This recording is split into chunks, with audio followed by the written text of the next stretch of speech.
Hi guys, James at Rampant Lion Reviews again for you today with another beer review. For this one, we are going to head over to America once again, and we're going to go to another brewery that I've never tried anything from before.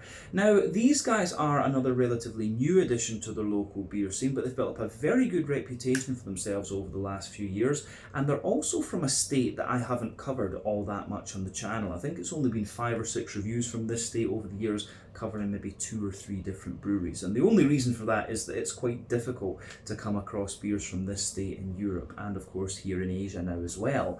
But the beer that we're going to have a look at today from these guys is a style that is very popular at the moment. It's a style these guys are supposed to be very good at brewing as well, and one that I do quite enjoy actually as well. So needless to say, I'm very curious to see what this beer is going to have in store for us. I've seen their beers around in a few different places, so hopefully it's another good beer. Hopefully it makes for an interesting review, and as always, I hope that you guys watching enjoy my take on this one as well. So yeah, for this review then, we're going to head over to America like I said. We're going to go to New England in the northeastern part of the country, the state of New Hampshire, and to be specific, we're going to a little city called Nashua, which is in the kind of southeastern part of the state, right on the border with Massachusetts, actually quite close to Boston. But that means that we're going to have a look at my first beer from Spyglass Brewing Company.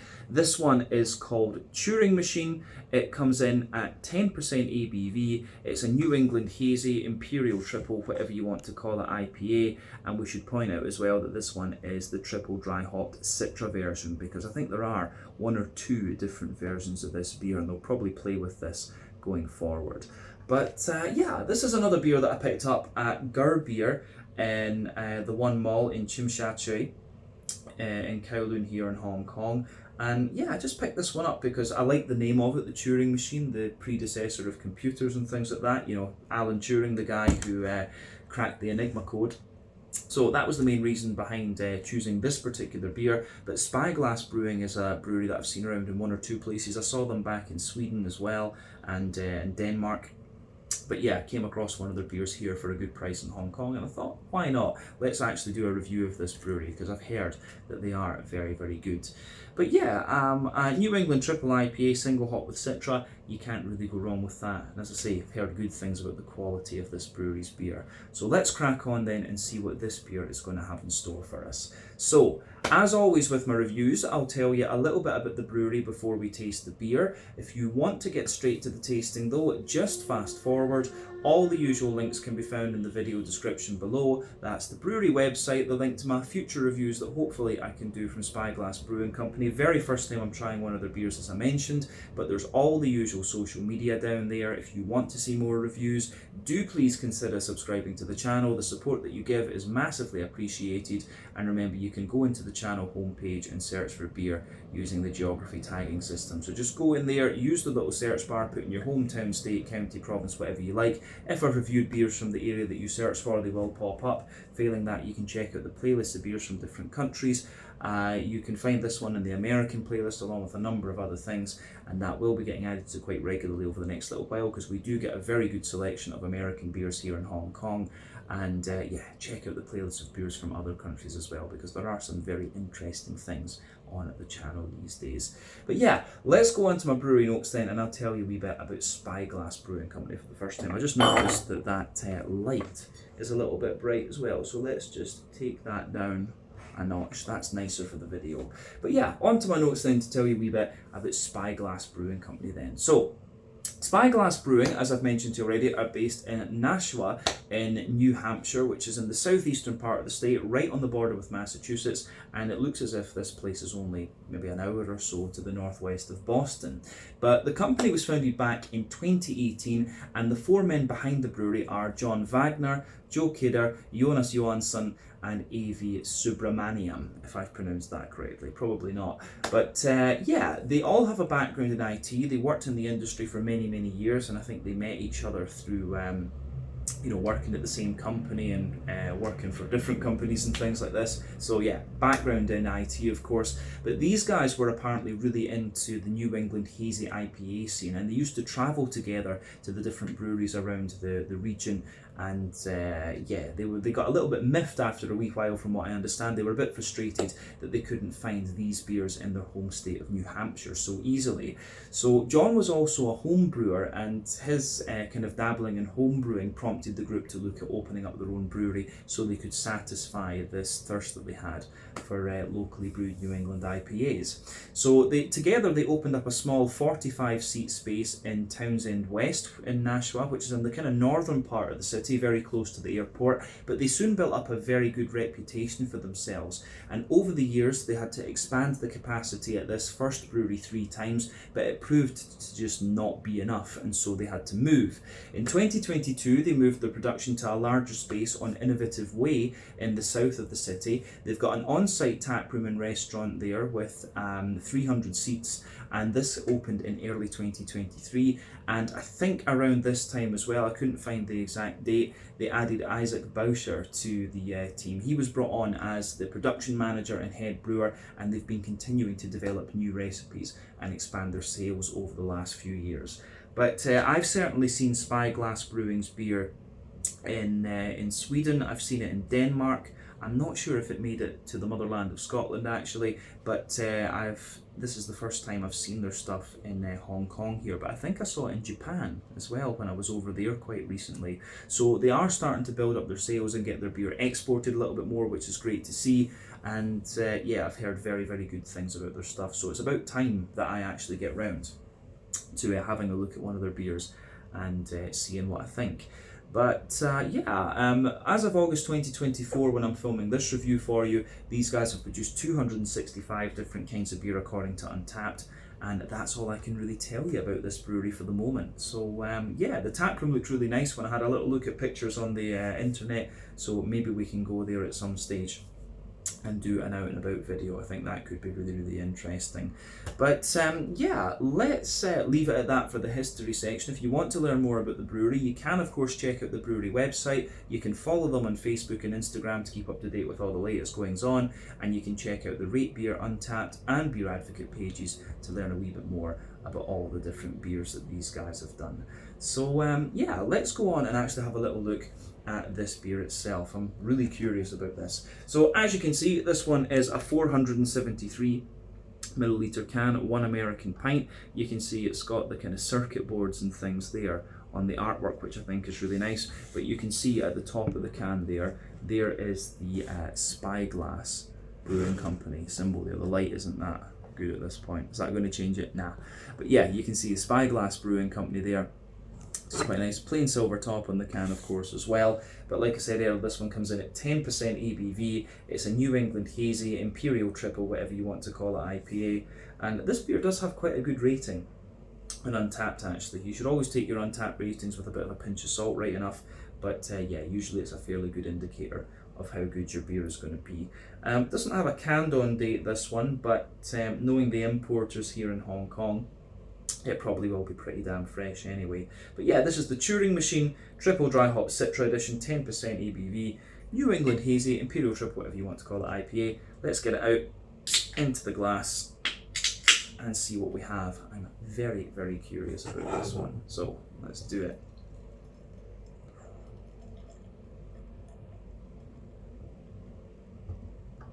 That looks good.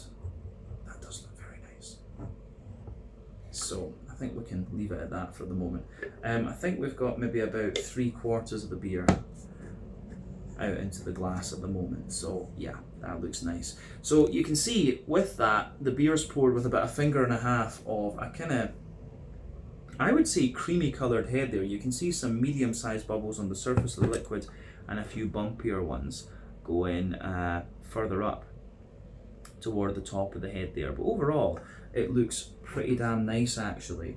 So yeah, in terms of the colour of this beer and the appearance of the beer generally, it is what you'd expect from the style. It's almost, the beer's not far away from being the same colour as the label actually, which is kind of interesting. But yeah, I would describe this one as being along the lines of like a mango juice colour. I always like comparing the New England IPAs to different fruit juices because that's just what their appearance reminds me of. But yeah, remember the colour of your beer depends on a few things. One, the type of malts that you use. This goes a long way to determining your EBC rating. Two, length of your wort boil is also going to play a role because the longer you boil the wort, the more the sugars caramelise and thus you get a darker colour of beer. But any barrel aging that you do or adjuncts you put into the beer will affect its colour as well. That can be the case for like sour beers mostly, but often you don't have to care about that when it comes to you don't have to care about those last two variables when it comes to different kinds of IPAs.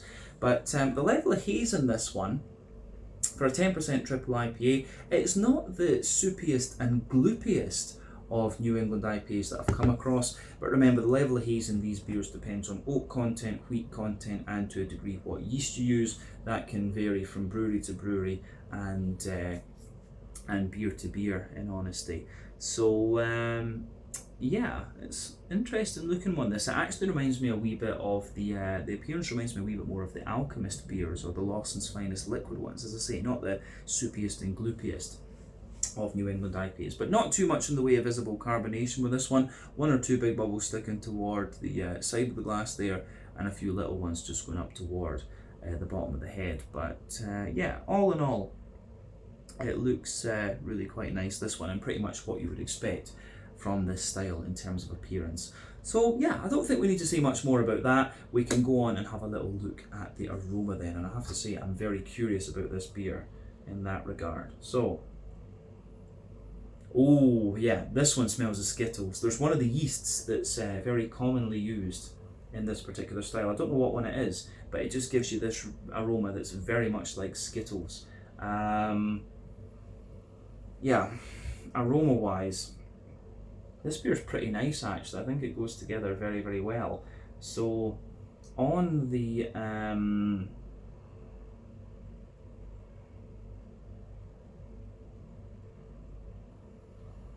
yeah, with this one, it's quite interesting. It comes across as being very, very smooth, very, very smooth New England IPA actually. So as I've said on many videos before, for me there are 6 elements to think about when it comes to the different New England IPAs. You have the kind of wheaty bitiness in there. You've got the oaty creaminess, the barley malt bread, and also the sweeter side of things. Those are kind of common in New England IPAs across the world. But then you've also got the rye leaning grainy side of things and the more farmhousey character, and those are a bit more prominent in New England brewed New England IPAs, likes of Lawson's and Alchemist spring to mind actually. But yeah, this one for me, it's interesting because it's got a mix of a few different things. I'm getting quite a little bit of like yeasty, slightly farmhousey character out of it. But it's also, it's very well mixed. I mean, you do get a little bit of that more grainy side to it. The wheat is in there, the oats are there, but quite a lot of barley malt. It's almost got quite a bit of brown bready character to it in its malty backbone, this one. That's really interesting actually. Yeah. Yeah, a lot of kind of sweet brown bready character in there. Little, as I say, a little bit of sweeter side of things too. This is going to be a really interesting one to try. The aroma of the malty side of this beer is quite different to what I've had previously, come to think of it. So yeah, let's just break that down then and describe it for you a wee bit more in depth. It's quite difficult to say exactly where this one leans, but in that regard you have to think about a few things, because you know, for example, European oats are a lot more creamy than American oats, which are a bit more like porridgey. And American wheat, I found as well, is a lot smoother almost. It's a little bit softer, whereas European wheat is a bit more kind of bitey too. And I think generally speaking, American malt's a little bit more oily in comparison to European malt. So yeah, these are things to think about if, like me, you're a European trying American beers. But yeah, the malty backbone of this one's really nice. Definitely fresh white, fresh kind of brown bready bread crust in there. Little touch of woody character. Wee bit of cracker of course as well, but like a sweet, wet, wholemeal brown bread in there. Some wetter white bready characters as well, which is great. There's almost like a little touch of rye character to this one too, which is interesting. So yeah, a little bit of rye in there. But that could be coming from the yeast right enough. But yeah, wholemeal brown bread, quite grainy, then a sweeter white bread above that. But you can definitely get some of the smoother wheaty character in there, like a really dense white bread. It's got a little bit of bitiness at the back of the nose as well. But as I say, American wheat is smoother than European wheat. That bitiness is a lot more prominent in European brewed IPAs. But then on top of that wheatiness, there's quite a bit of oaty character comes out of this one. And I think the more that you smell of this beer, the more oaty character you get out of it. So yeah, the oaty side of this beer is really, really quite nice. So lovely kind of creamy oaty character in there. As I've often said, with New England IPAs, the oaty notes in these beers can very often be a good indicator of how fresh your beer is. Essentially, the creamier the oats are, the fresher the beer is, the drier they are, the older it is. But this one's in very, very good condition, and the importers in Hong Kong are pretty good at getting these things in and then on the shelves quite quickly, which isn't the same in all countries and territories, I have to say. But yeah, lovely creamy oaty character to this one.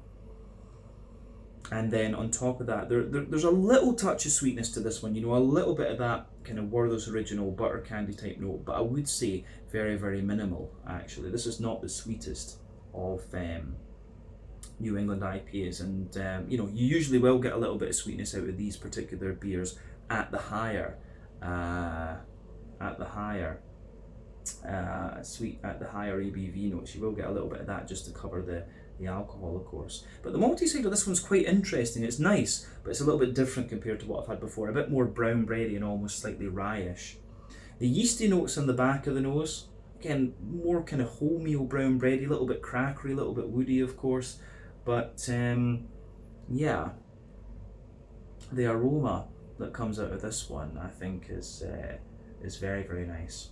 So yeah, let's go on to the hoppy side of things then. So when it comes to IPAs, as I've said many a time, you have to think about this a little bit, because there are three types of hoppings you can use in IPAs. Early addition hopping, which was in the first hour of the wort boil, gives you mainly bitterness, but it gives you a kind of deeper, danker green component in terms of flavour and aroma. You've got your late addition hopping, which takes place usually within the last half hour of the wort boil. Most IPAs use about a 90-minute wort boil, but that'll give you a little bit of bitterness, mainly flavour and aroma, and it'll give you a brighter green component in that flavour and aroma as well. Then you've got the dry hopping, which takes place after the wort boil is complete. So that gives you pretty much all flavour and aroma, and it gives you a very bright green component in terms of that flavour and aroma as well. West Coast IPAs use all three, which is why they're deeper, danker and more bitter. New England IPAs tend to rely on late addition and dry hopping, which is why they're kind of softer and more juicy. But yeah, you can definitely tell that's the case here with this one. So I wouldn't be surprised with this beer, just going by the green component, if they've used a little bit of like cryo or one of these types of things like Lupo Max or something like that in here. I'm not sure what's the most common in the US actually. European breweries like to play around with the kind of lupulin oils, I think especially because obviously the hops are grown in the US, New Zealand, Australia, so transporting things, it's another way to keep them fresh almost. But yeah, the green component of this beer is very, very smooth. As I say, the more that I smell this, I get a little bit of that skittly note out of the yeast as well.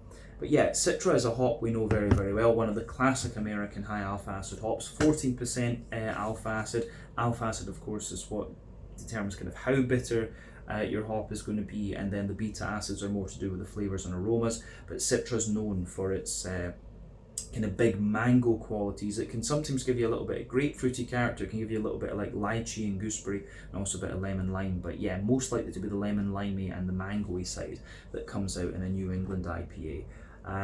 But the green component in this one, there's a teeny bit of earthiness and herbal character in there, nice bit of floral aromaticity and a good little bit of grassiness. But as I say, I suspect there's cryo oil in this one or something, because the green component is quite smooth and oily. But on the fruity side of things, it's got a little bit of, as I say, the fruity side of things, it's got a little bit of grapefruit in there, not too much, but yeah, big juicy mango. It's quite soft actually, not too ripe and too sharp.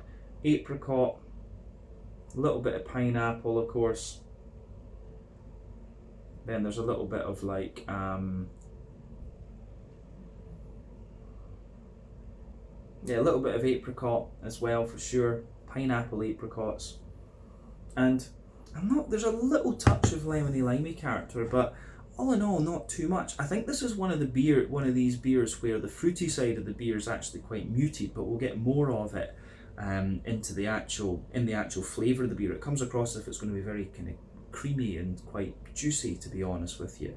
So yeah, the aroma on this beer, even when I sugar it up like this, it's not the most pungent, to be honest, and that's quite interesting.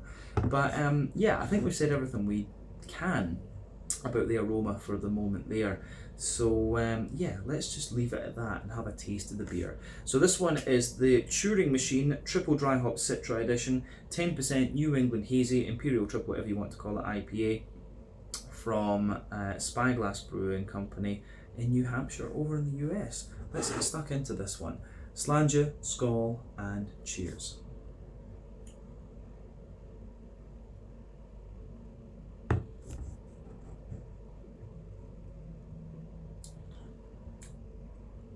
Ooh.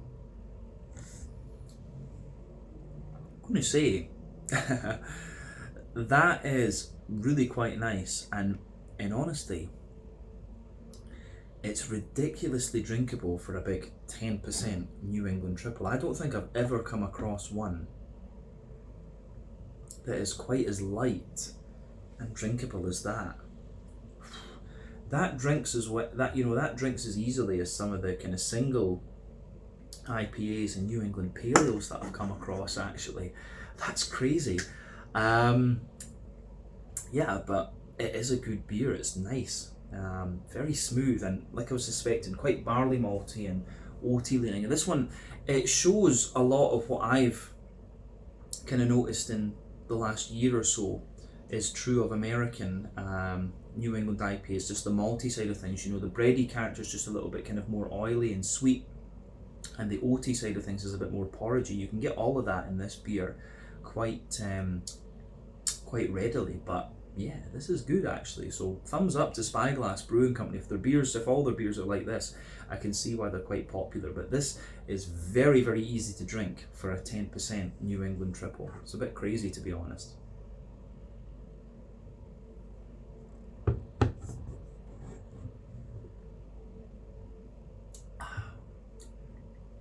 Yeah, very soft, very light and very juicy New England IPA, this one, but I like it. Really very, very good. Thumbs up to these guys, as I say. But let's do as we always do. We'll break the beer down and describe it for you a wee bit more in depth. So, middle third of your palate then. The backbone of the beer, you can feel that soft, white bready bread crust in there.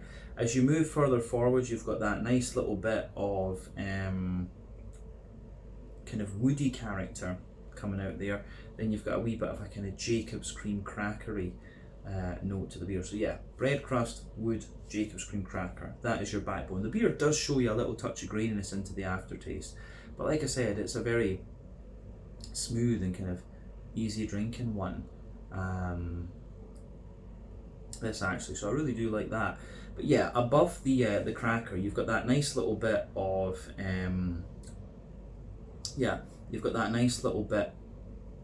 I would say kind of sweet wholemeal brown bread there, so you can feel that layer in there. But then yeah, you've got that fluffy white bready character sitting above that. But again, the malty character, the bready side of things, is very, very soft and very, very light in this beer. And that's not what I say. I have to say, this is potentially one of the lightest New England triples that I've ever come across in terms of its mouthfeel. It really surprises me, because usually with this beer, at least with the European ones, they're like big, thick, oily, creamy kind of things.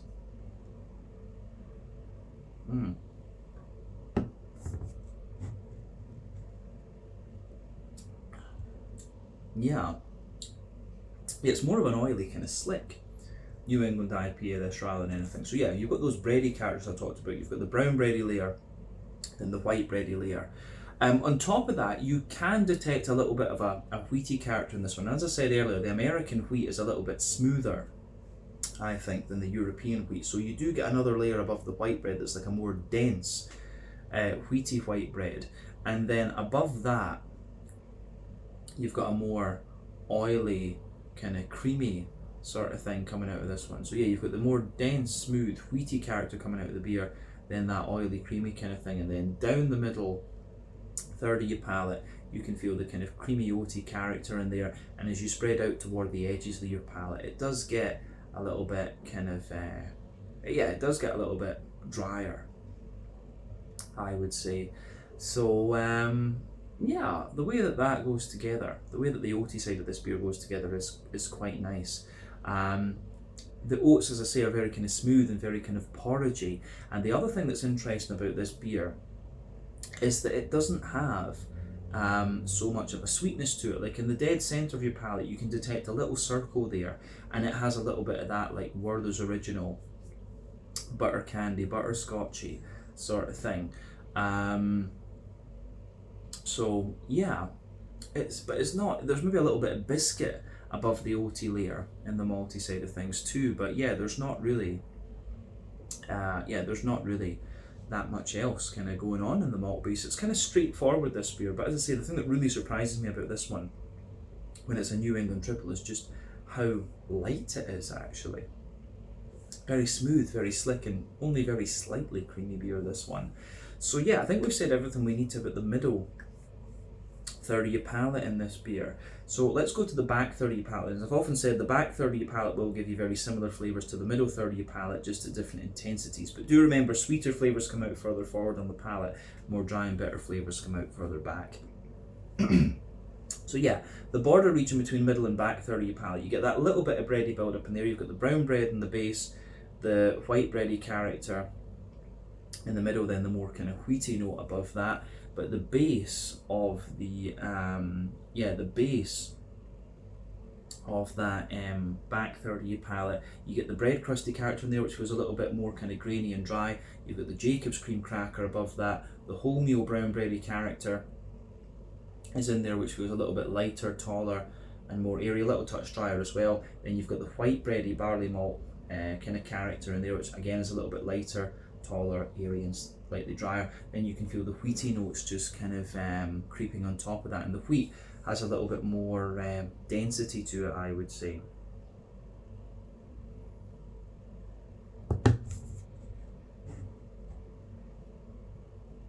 Yeah, so there's a little bit more of a kind of dense wheaty note to this beer, and the wheat on the back third of the palate does have a little bit more kind of bitiness to it, I would say, and you can feel just a little bit of the smoother side of the oats kind of creeping on top of that. One thing I would say as well is that into the aftertaste you do get a little bit of the kind of Skittle flavour coming out of this one, I think, and it's, as I say, there's a certain type of yeast, I'm not sure exactly what one it is, but one of the yeasts that's very common in New England IPAs gives you this slightly skittly flavour. But on top of the back third of the palate, you're getting the yeasty component out of the beer, so you can feel that it's quite dense, and you've got a more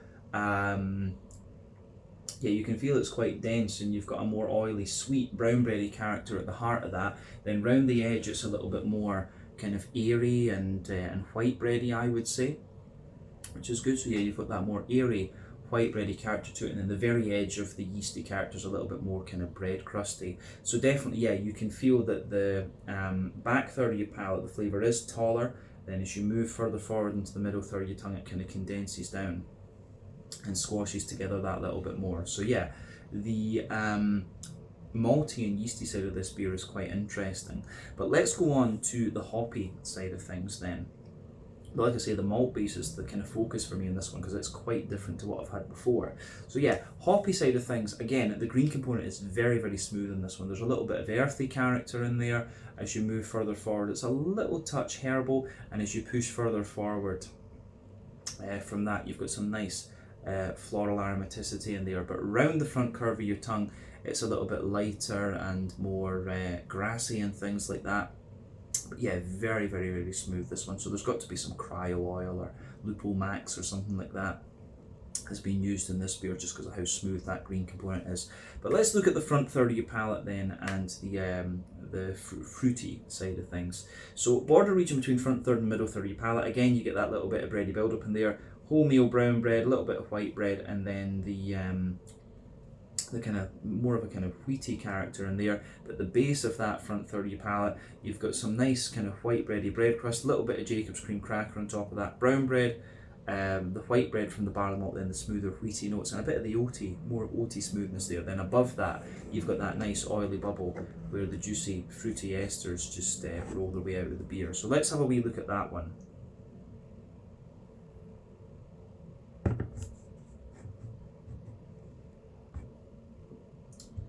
So yeah, the fruity side of this beer then, it's kind of what you'd expect if you know Citra, but I will say that underneath that, particularly in that border region between middle and front third of your palate, you get more of the Skittle flavour coming out of this one. But yeah, the Citra is kind of showing you what you'd expect. You've got that lovely kind of soft, juicy mango in there, and as you move toward the middle of that front third of your palate, it's got a wee bit of like an apricot-y note to it, getting quite a bit of apricot out of the beer. And then as you move toward the front half of that front third of your palate, quite a lot of gooseberry actually, and then just a little touch of a slightly limey character behind the front tip of the tongue when you kind of mix with the when you start to mix with the grassy esters that come out of the beer. So yeah, all in all, the fruity side of things in this is really quite interesting and really really quite interesting and really quite soft and juicy, to be honest with you.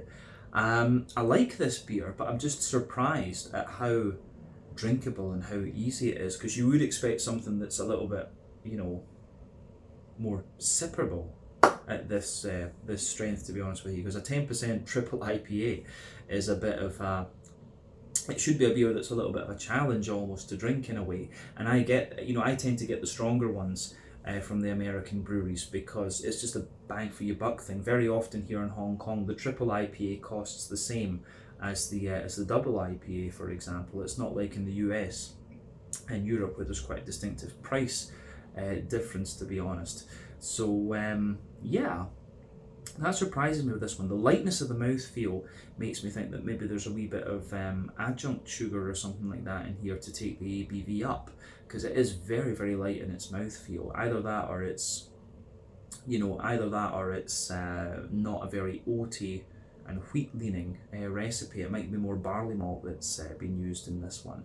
So yeah, a few things could be going on with this particular beer, but the main question should always be, is it a good beer? And it is, yeah, and this is a very good indicator of the quality of beers you're going to get from Spyglass Brewing as well, I'm sure, because a lot of people have rated this quite highly on Untappd. So yeah, let's round off the review then with a wee look at the mouthfeel. So like I said, very easy to drink and very light New England triple IPA, this one. So for me, I would describe this one as being maybe, probably say top end of mid-bodied, but could well just be straight mid-bodied in the middle of the spectrum, but absolutely one of the lightest New England triples I've ever come across, no question.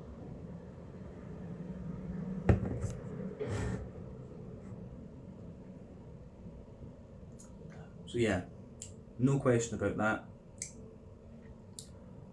As I say, kind of oily, slick mouthfeel, but a very slight creaminess underneath too. The IBU count in this beer is very, very low. I don't know if it's even 30 IBUs in this, to be honest with you. 30 is kind of standard for the New England IPA, but you know, if it was 20, I could see that being the case as well.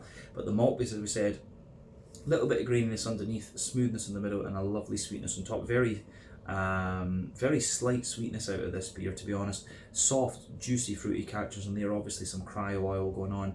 But yeah, I think this one goes together really quite nicely, actually. It gets a big thumbs up from me.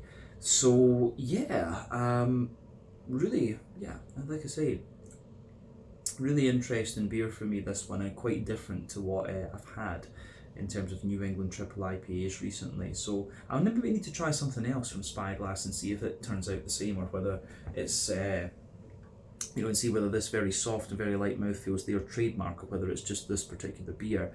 But yeah, I've enjoyed this one, and it's a very good introduction to the brewery. Of course, I picked this one literally just because of the name, as I said.